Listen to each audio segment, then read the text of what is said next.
안녕하세요. 오늘은 전설적인 투자자죠. 스탠리 드러켄밀러의 투자 철학이 아주 함축적으로 담긴 한 문장을 함께 풀어보려고 해요. 아마 많은 분들이 들어보셨을 거예요. 훌륭한 트레이더는 추세를 파악하고 훌륭한 투자자는 근본적인 변화를 포착하며 훌륭한 투자는 이 둘을 결합한 것이다. 이 말이요. 그냥 들으면 그럴듯한 격언 같잖아요.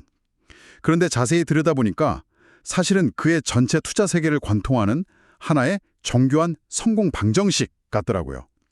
한번 생각해 보세요. 여기서 말하는 추세랑 근본적 변화, 이게 정확히 뭐가 다른 걸까요? 그리고 이 둘을 결합한다는 건 구체적으로 어떻게 하라는 걸까요? 오늘 저희와 함께 이 방정식의 비밀을 한번 풀어보시죠. 네, 맞아요. 이 문장이 정말 중요한 이유는요. 단순히 시장 참여자를 트레이더, 투자자 이렇게 두 종류로 나누는 데서 끝나지 않기 때문이에요. 이 안에는 무엇을 봐야 하는지, 그러니까 분석의 대상이죠. 또 어떤 시간 관점을 가져야 하는지, 그리고 각 역할에 어떤 능력이 필요한지까지 이게 다 담겨있는 일종의 다층적인 사고체계, 프레임워크가 들어있다고 볼 수 있어요. 그래서 오늘은 이 프레임워크를 하나씩 분해해보고 마지막에 이 둘을 합치는 시너지적 접근이 어떻게 그를 거장의 반열에 올렸는지 그 핵심을 파헤쳐보려고 합니다. 좋습니다. 그럼 방정식의 변수들부터 하나씩 정의해보죠. 먼저 트레이더와 투자자. 추세를 파악하는 트레이더는 구체적으로 시장의 어떤 면을 보는 사람인가요? 네, 좋은 시작이에요. 드러켄밀러가 말하는 훌륭한 트레이더는요, 시장의 흐름 그 자체, 그러니까 파도에 집중하는 사람이에요. 파도요? 네. 이들이 주로 보는 건 시장 참여자들의 심리가 지금 어디로 쏠리고 있는지, 또 돈이 어디로 몰리는지를 보여주는 모멘텀, 그리고 차트 같은 기술적 지표, 또 중앙은행 정책 때문에 시중에 돈이 얼마나 풀렸는지를 보여주는 유동성의 흐름, 바로 이런 것들이죠. 아, 그러니까 기업의 본질적인 가치보다는 지금 당장 가격을 움직이는 그 힘에 더 집중하는 거예요. 그렇군요. 그러니까 기업의 10년 뒤 미래나 경제 구조 같은 아주 큰 그림보다는요. 지금 당장 시장을 들썩이게 만드는 그 에너지의 방향과 세기, 이걸 읽는데 특화된 사람들이군요. 그렇다면 아무래도 단기적인 관점이 중요하겠네요. 정확해요. 그래서 트레이더의 시간 지표는 단기에서 중기에 맞춰져 있어요. 내일, 다음 주, 길어야 다음 분기 정도의 움직임을 예측하는 아주 전술적인 관점이죠. 경기가 확장 국면인지 수축 국면인지 같은 사이클을 타는 거고요. 반면에 훌륭한 투자자는 완전히 다른 곳을 봅니다. 이들은 근본적인 변화를 포착한다고 했죠. 맞아요. 근본적인 변화라 이게 말이 조금 추상적으로 들리기도 하는데 드로켄밀러가 말하는 건 어느 정도 수준의 변화를 뜻하는 건가요? 이건 시장의 판 자체를 아예 뒤집어버리는 아주 거대한 구조적 변동을 의미해요. 예를 들면 인터넷이나 AI처럼 세상의 작동 방식을 바꾸는 그런 기술 혁신이요. 패러다임의 전환 같은 거군요. 그렇죠. 아니면 특정 산업 생태계를 완전히 재편하는 정부의 핵심 정책 변화 같은 것들이요. 이런 건 단기적인 유행이 아니잖아요. 앞으로 10년, 20년의 세상을 결정짓는 그런 거대한 변화죠. 와, 스케일이 완전 다르네요. 트레이더가 눈앞에 파도를 읽는 서퍼라면 투자자는 바다 전체의 조류 방향이 바뀌는 걸 감지하는 항해사에 같군요. 오, 비유가 아주 정확한데요? 필요한 능력도 그럼 완전히 다를 것 같아요. 맞아요. 투자자는 당연히 장기적인 관점을 가져야 하고요. 5년, 10년 뒤를 내다보는 전략적인 스트래티직인 시각이 필요하죠. 그러다 보니까 요구되는 핵심 역량도 달라져요. 자, 그럼 트레이더는 뭐가 가장 중요할까요? 아마 빠른 판단력, 그리고 실행력이겠죠. 추세가 바뀔 때 재빨리 방향을 틀 수 있는 유연함, 그리고 예측이 틀렸을 때 손실을 딱 끊어내는 리스크 관리 능력, 이것도 중요할 것 같아요. 바로 그거예요. 트레이더의 핵심 스킬은 빠른 실행력, 유연성, 그리고 손절을 포함한 리스크 관리. 이 세 가지예요. 때로는 대중이 한쪽으로 확 쏠릴 때 그걸 역이용하는 영리함도 필요하고요. 반면 투자자는 뭐가 핵심일까요? 인내심. 그렇죠. 인내심. 그리고 남들이 못 보는 미래를 꿰뚫는 깊은 통찰력. 이 통찰이 현실이 될 때까지 버틸 수 있는 인내심이 핵심이에요. 이걸 통해서 자산이 눈덩이처럼 불어나는 복리 효과를 극대화하는 게 이들의 목표고요. 와, 정말 흥미롭네요. 한쪽은 시장의 관성을 이용하는 속도전을 펼치고 다른 한쪽은 미래의 가치를 선점하는 시간과의 싸움을 하는 거군요. 듣고 보니 거의 상반된 기질처럼 들리는데요. 그렇죠. 그래서 대부분의 사람들은 이 둘 중 한쪽에만 익숙해요. 저평가된 주식을 사서 오래 묵혀두는 걸 잘하거나 아니면 단기 매매에 능하거나. 하지만 드러켄밀러는 바로 이 두 가지 게임의 규칙을 모두 이해하고 각각의 장점을 결합해야만 훌륭한 투자가 가능하다고 말하는 겁니다. 알겠습니다. 그럼 이제 트레이더와 투자자라는 두 역할의 차이는 확실히 알 것 같아요. 근데 아까부터 추세라는 단어가 계속 마음에 걸려요. 드루켄밀러 같은 거시경제 전문가가 단순히 주가 차트의 선 하나를 보고 추세라고 하진 않을 것 같거든요. 그가 말하는 거시적인 추세는 대체 뭘까요? 아주 핵심적인 질문이에요. 좋은 지적입니다. 그가 말하는 추세는 여러 겹으로 이루어진 굉장히 입체적인 개념이에요. 이걸 보통 하향식 거시 관점, 즉 탑다운 매크로 퍼스펙티브라고 부르는데요. 크게 세 가지 흐름을 봅니다. 첫 번째는 유동성 추세, 다시 말해 돈의 흐름이에요. 아, 중앙은행이 돈을 풀고 죄는 걸 말하는 거죠? 맞아요. 중앙은행이 금리를 낮추고 돈을 막 풀면 그 돈이 결국 어디로 가겠어요?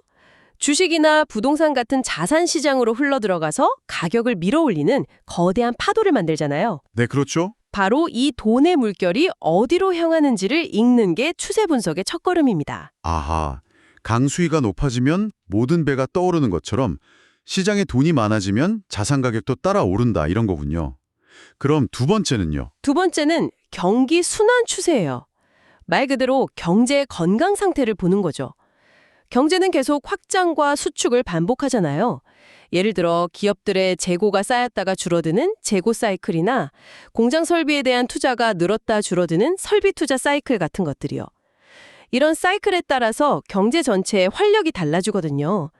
경기가 좋은 시기엔 대부분의 기업 실적이 좋아지고 주가도 오르는 경향이 있으니까 이 거시경제의 계절 변화를 잇는 거예요. 돈의 양, 즉 유동성, 그리고 경제의 활력, 즉 경기 순환. 그럼 마지막 세 번째는 우리가 흔히 생각하는 그거겠네요? 네, 맞아요. 마지막이 바로 기술적 그리고 심리적 추세예요. 시장 참여자들의 심리가 한쪽으로 쏠리는 현상, 즉 모멘텀을 의미하죠. 아, 쏠림 현상. 네, 특정 자산이 오르기 시작하면 더 많은 사람이 몰려들어서 가격을 더 끌어올리는 그런 현상 같은 거요. 훌륭한 트레이더는 바로 이 세 가지 추세, 특히 이 심리적 추세의 관성을 이용해서 단기적인 수익을 만들어내는 거고요. 이제 추세의 의미가 훨씬 입체적으로 다가오네요. 돈의 흐름, 경제의 흐름, 그리고 사람 심리의 흐름. 이 세 가지가 합쳐져서 시장의 단기적인 방향을 만드는 거군요. 그럼 반대편에 있는 근본적 변화도 이렇게 여러 겹으로 분석할 수 있을까요? 그럼요. 근본적 변화 역시 세 가지 차원에서 볼 수 있어요. 이걸 상향식 구조적 관점, 버텀업 스트럭처럴 퍼스펙티브라고도 하는데요. 첫 번째는 수십 년 단위의 거대한 흐름인 슈퍼사이클 변화예요. 슈퍼사이클이요? 네, 예를 들면 화석 연료에서 친환경 에너지로 넘어가는 에너지 전환이나 특정 국가의 인구 구조 변화, 데모그래픽스 같은 것들이죠. 이런 건 한번 시작되면 되돌리기가 거의 불가능한 거대한 조류와 같아요. 와, 거의 한 세대의 변화를 잇는 거네요. 정말 스케일이 크군요. 그렇죠. 두 번째는 기술적 특이점, 즉 기술 혁신입니다. AI, 바이오 기술처럼 기존의 생산성 곡선 자체를 아예 다른 차원으로 점프시키는 그런 혁신을 말해요. 인터넷이 지난 20년을 바꿨듯이 AI가 앞으로 20년을 어떻게 바꿀지 예측하고 그 가치를 선점하는 거죠. 그렇군요. 그리고 마지막 세 번째는 규제 및 정책 환경의 변화예요. 아, 미국의 인플레이션 감축법, IRA 같은 거요? 정확합니다. 그게 아주 대표적인 예죠. 이 법안 하나 때문에 전기차, 배터리, 친환경 에너지 산업의 판도가 완전히 바뀌고 있잖아요. 와, 이제 정말 명확해지네요. 추세가 지금 당장 눈앞의 파도를 타는 기술이라면 근본적 변화는 바다 전체의 조류가 어디로 바뀌고 있는지 그 거대한 해도를 읽는 능력이군요. 자, 그럼 이제 방정식의 변수들은 다 이해가 됐어요. 이제 제일 궁금한 부분입니다. 이 둘을 대체 어떻게 결합하나요? 그냥 두 가지를 다 잘하면 된다. 뭐 이런 원론적인 이야기 같기도 한데요. 아하, 아니에요. 드러켄밀러의 방식은 아주 구체적이고 또 체계적입니다. 그가 이 둘을 결합하는 방식은 크게 세 가지 모델로 설명할 수 있어요. 첫 번째가 이중 모멘텀 포지셔닝, 듀얼 모멘텀 포지셔닝이라는 전략입니다. 이중 모멘텀 포지셔닝. 이름이 조금 어려운데요? 이름은 잊어버려도 괜찮아요. 개념은 아주 간단해요. 먼저 1단계로 투자자의 모자를 쓰는 거예요. 그리고 미래를 바꿀 거대한 메가 트렌드를 찾아냅니다. 메가 트렌드요? 네, 1990년대의 인터넷, 그리고 2020년대의 AI처럼요. 무엇을 사야 할지에 대한 확고한 신념, 즉 가설을 먼저 갖는 거죠. 일단 장기적으로 크게 이길 말이 무엇인지부터 골라놓는 거군요. 그렇죠. 그 다음 2단계에서 트레이더의 모자로 바꿔 쓰는 거예요. 내가 발견한 이 위대한 변화의 가치를 시장이 아직 모를 수 있잖아요. 네, 대부분 모르겠죠, 처음에는. 그렇죠.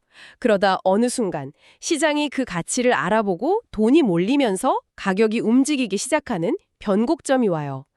바로 그 순간에 포착해서 아주 공격적으로 그리고 대규모로 진입하는 겁니다. 아, 그러니까 최고의 선수가 누군지 미리 알아보고 이게 근본적 분석인 거죠. 네, 그리고 그 선수가 컨디션이 최고조에 이르러서 막 게임에 뛰쳐나가려는 그 순간, 이게 추세 분석이고요. 맞습니다. 바로 그때 크게 베팅하는 방식이군요. 와, 정말 강력하겠는데요. 맞아요. 통찰과 타이밍이 완벽한 결합이죠. 그런데 여기서 이런 질문이 나올 수 있어요. 그렇게 추세를 따라 들어가는 건 너무 위험하지 않나? 자칫 잘못하면 거품 꼭대기에서 사는 거 아니요? 맞아요. 저도 바로 그게 궁금했어요. 많은 투자자들이 그렇게 추세를 줬다가 물리잖아요. 드루켄밀러는 이 위험을 어떻게 관리하죠? 바로 그 질문에 대한 답이 두 번째 모델, 리스크 수익률 비대칭성 극대화예요. 비대칭성 극대화? 네, 이건 투자의 손익 구조를 극단적으로 유리하게 만드는 전략이에요. 이겼을 때 얻는 수익은 엄청나게 큰데 졌을 때 잃는 손실은 아주 작게 제한하는 상황. 이걸 의도적으로 만드는 거죠. 마치 동전 던지기를 하는데 앞면이 나오면 10만 원을 받고 뒷면이 나와도 1,000원만 잃는 게임 같은 거군요.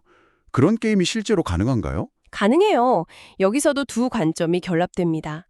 먼저 근본적 분석을 통해서 앞으로 폭발적으로 성장할 잠재력을 가졌지만 현재 시장에서 소외돼서 내재 가치보다 훨씬 싸게 거래되는 자산을 찾아내요. 아, 저평가된 송장주 같은 거요? 네, 이게 바로 이기면 10만 원을 얻을 잠재력을 확보하는 단계예요.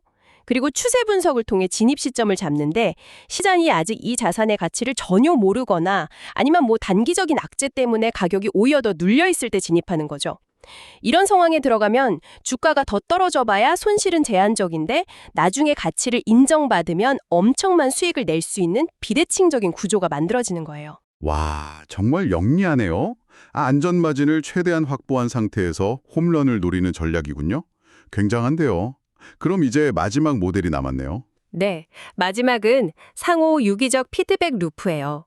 이건 드러켄밀러의 투자가 한 번의 분석으로 끝나는 게 아니라 시장과 계속 소통하면서 반응하는 살아있는 유기리체 같은 동적인 과정이라는 걸 보여줘요. 피드백 루프라. 조금 더 쉽게 설명해 주실 수 있을까요? 아까 예로 드신 AI 투자를 가지고 설명해 주시면 좋을 것 같아요. 네. 좋은 예시네요. 자, 1단계 통찰입니다. 투자자의 관점에서 AI는 세상을 바꿀 것이다 라는 장기적인 가설을 세워요. 2단계 포지셔닝. 이제 트레이더의 관점으로 시장을 보다가 AI 관련주로 돈이 몰리기 시작하고 상승 추세가 만들어지는 첫 신호를 포착해요. 이때 망설이지 않고 대규모로 집중 투자하는 거죠. 일단 가설을 세우고 시장이 그 가설에 동의하기 시작하는 첫 신호에 크게 들어가는 거군요. 그렇죠. 그리고 3단계는 검증 및 강화예요. 포지션을 잡은 뒤에 상승 추세가 계속 강해지는지 지켜봐요. 추세가 강해진다는 건 내 가설에 대해서 시장에 더 많은 사람들이 동의하고 있다는 증거잖아요. 네, 그렇죠. 이럴 경우 포지션을 유지하거나 심지어 비중을 더 늘릴 수도 있어요. 자신의 생각이 시장을 통해서 검증받는 과정이군요. 그럼 가장 중요한 출구는요? 영원히 들고 가진 않을 텐데요. 물론이죠. 가장 중요한 4단계, 바로 역전 준비입니다.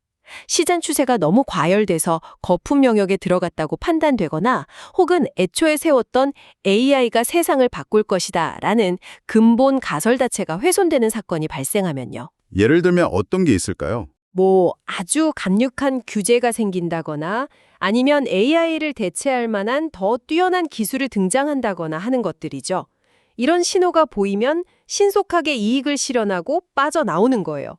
파티가 한창일 때 떠날 준비를 하는 냉철함이 필요한 거죠. 와, 통찰에서 시작해서 시장의 추세를 이용해 베팅하고 또 시장의 반응으로 내 가설을 검증하다가 추세가 꺾이거나 가설이 흔들리면 미련 없이 나온다? 정말 완벽하게 연결된 하나의 시스템처럼 느껴지네요. 맞아요. 그에게 투자는 한 번의 정적인 결정이 아니라 끊임없이 가설을 세우고 시장을 통해 검증하고 전략을 수정하는 동적인 피드백 과정인 거예요. 오늘 정말 깊이 있는 대화였던 것 같아요. 정리를 한번 해보자면 드러켄밀러의 철학은 결국 무엇을 살 것인가, 즉 근본적 변화를 포착하는 투자자의 통찰과 언제, 얼마나 살 것인가, 즉 추세를 파악하는 트레이더의 실행력을 완벽하게 결합하는 거네요. 정확해요. 근본적 변화를 보는 눈은 우리에게 최고의 말을 고르게 해주고요. 추세를 읽는 능력은 그 말에 올라탈 최적의 시점과 규모를 결정하게 해주는 거죠. 이 두 개의 엔진이 함께 돌아갈 때 평범함을 뛰어넘는 압도적인 성과가 탄생하는 겁니다. 그리고 이런 접근 방식이야말로 그가 조지 소로스와 함께 영국 파운드화를 상대로 역사적인 베팅을 성공시킬 수 있었던 핵심 동력이었겠군요. 맞습니다. 그래서 마지막으로 드리고 싶은 말씀은 오늘 우리가 다룬 이 프레임워크가 단순히 몇 가지 투자 기술의 나열이 아니라는 거예요.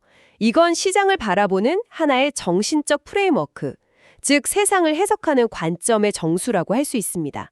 가장 깊은 수준의 통찰과 가장 뛰어난 실행력을 결합해야만 꾸준하고 압도적인 성과, 즉 궁극적인 알파, the ultimate alpha를 만들 수 있다는 게 오늘 대화의 결론입니다. 궁극적인 알파, 정말 멋진 말이네요. 오늘 이 프레임워크를 들어보셨는데요. 잠시 한번 생각해 볼까요? 지금 당신의 투자 레이더에 잡힌 가장 큰 근본적 변화는 무엇인가요? 그리고 시장의 그 변화를 알아채기 시작했다는 추세의 신호는 어디서 찾을 수 있을까요? 이 질문에 대한 자신만의 답을 찾아가는 과정이 어쩌면 거장의 길을 따라가는 첫걸음이 될지도 모르겠습니다. 항상 여러분의 성공 투자를 기원합니다. 내용이 좋으셨다면 구독, 좋아요 부탁합니다.